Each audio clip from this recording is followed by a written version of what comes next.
Sense and Sensibility Chapter 41.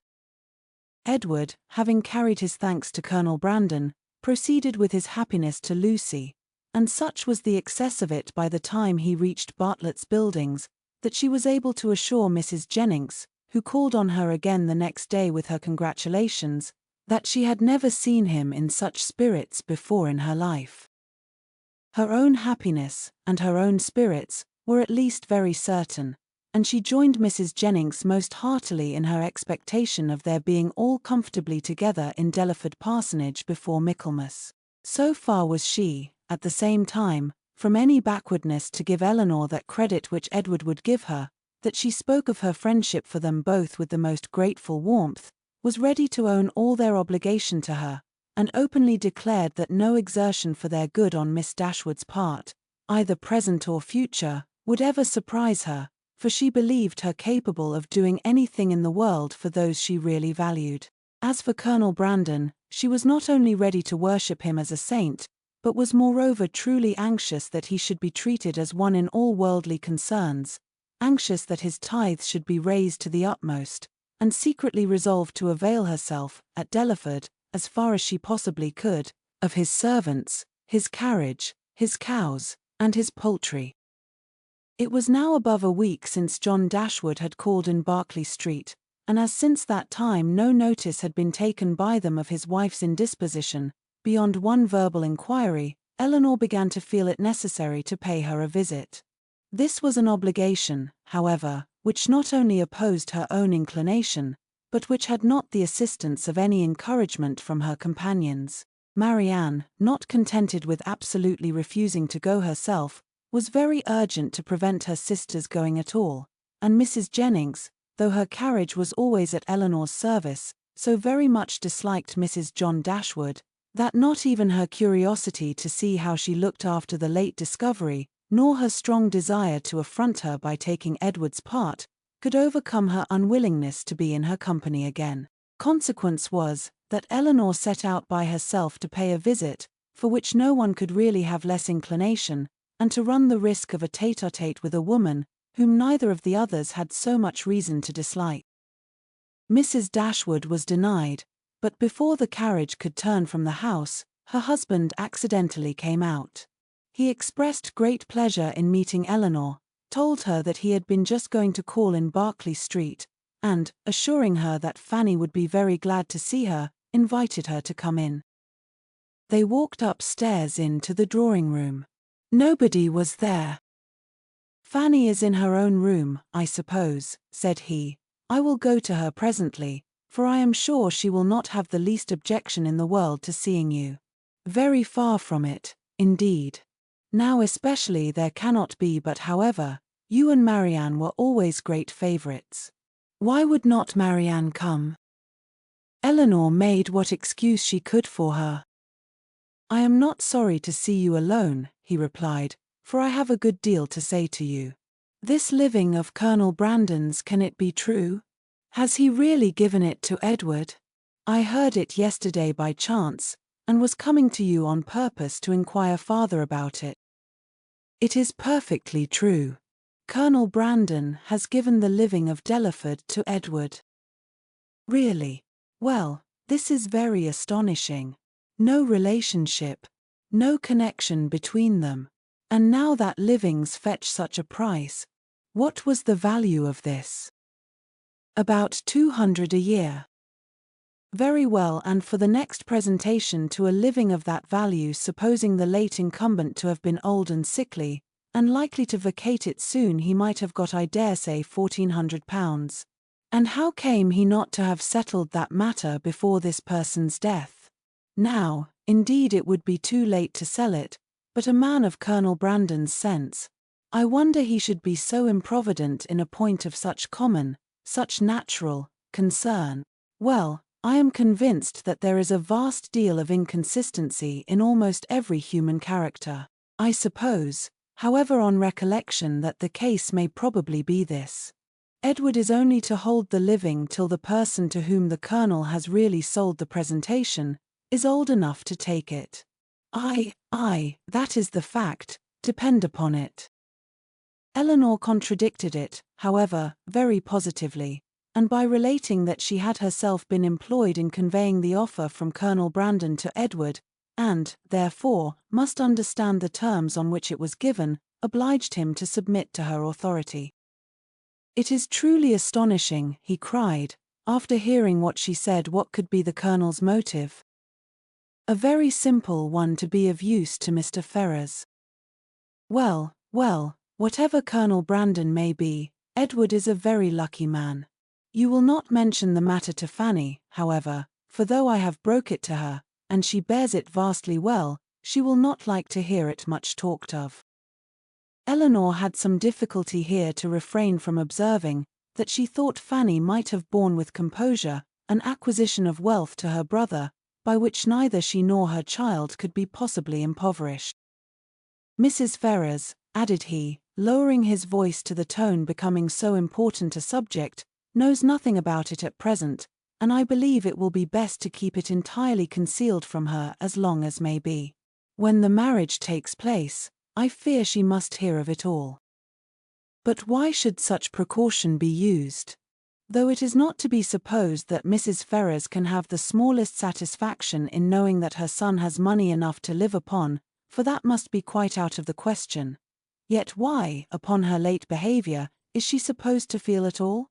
She has done with her son, she cast him off forever, and has made all those over whom she had any influence cast him off likewise. Surely, after doing so, she cannot be imagined liable to any impression of sorrow or of joy on his account. She cannot be interested in anything that befalls him. She would not be so weak as to throw away the comfort of a child, and yet retain the anxiety of a parent. "Ah, Eleanor," said John, "your reasoning is very good, but it is founded on ignorance of human nature. When Edward's unhappy match takes place, depend upon it his mother will feel as much as if she had never discarded him, and, therefore, every circumstance that may accelerate that dreadful event must be concealed from her as much as possible. Mrs. Ferrars can never forget that Edward is her son." "You surprise me. I should think it must nearly have escaped her memory by this time." "You wrong her exceedingly. Mrs. Ferrars is one of the most affectionate mothers in the world." Eleanor was silent. "We think now," said Mr. Dashwood, after a short pause, "of Robert's marrying Miss Morton." Eleanor, smiling at the grave and decisive importance of her brother's tone, calmly replied, "The lady, I suppose, has no choice in the affair." "Choice? How do you mean?" "I only mean that I suppose, from your manner of speaking, it must be the same to Miss Morton whether she marry Edward or Robert." "Certainly, there can be no difference, for Robert will now to all intents and purposes be considered as the eldest son, and as to anything else, they are both very agreeable young men. I do not know that one is superior to the other." Eleanor said no more, and John was also for a short time silent. His reflections ended thus. "Of one thing, my dear sister," kindly taking her hand, and speaking in an awful whisper, "I may assure you, and I will do it, because I know it must gratify you. I have good reason to think, indeed I have it from the best authority, or I should not repeat it, for otherwise it would be very wrong to say anything about it, but I have it from the very best authority, not that I ever precisely heard Mrs. Ferrars say it herself, but her daughter did, and I have it from her, that in short, whatever objections there might be against a certain connection, you understand me, it would have been far preferable to her, it would not have given her half the vexation that this does." I was exceedingly pleased to hear that Mrs. Ferrars considered it in that light, a very gratifying circumstance, you know, to us all. "It would have been beyond comparison," she said, "the least evil of the two, and she would be glad to compound now for nothing worse. But however, all that is quite out of the question, not to be thought of or mentioned as to any attachment, you know, it never could be, all that is gone by. But I thought I would just tell you of this, because I knew how much it must please you. Not that you have any reason to regret, my dear Eleanor. There is no doubt of your doing exceedingly well, quite as well, or better, perhaps, all things considered. Has Colonel Brandon been with you lately? Eleanor had heard enough, if not to gratify her vanity and raise her self-importance, to agitate her nerves and fill her mind, and she was therefore glad to be spared from the necessity of saying much in reply herself, and from the danger of hearing anything more from her brother, by the entrance of Mr. Robert Ferrars. After a few moments' chat, John Dashwood, recollecting that Fanny was yet uninformed of her sister's being there, quitted the room in quest of her, and Eleanor was left to improve her acquaintance with Robert, who, by the gay unconcern, the happy self-complacency of his manner while enjoying so unfair a division of his mother's love and liberality, to the prejudice of his banished brother, earned only by his own dissipated course of life, and that brother's integrity, was confirming her most unfavorable opinion of his head and heart. They had scarcely been 2 minutes by themselves, before he began to speak of Edward, for he, too, had heard of the living, and was very inquisitive on the subject.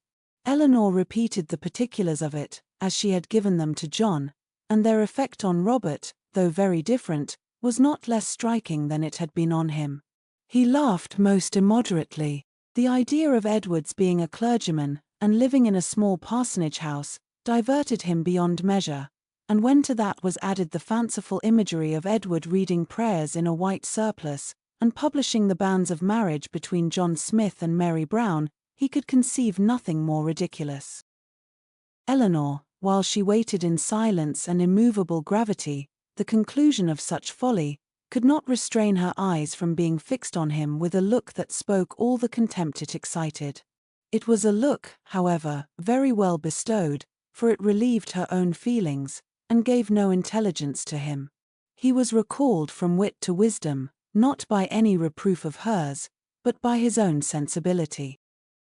"We may treat it as a joke," said he, at last, recovering from the affected laugh which had considerably lengthened out the genuine gaiety of the moment, "but, upon my soul, it is a most serious business. Poor Edward!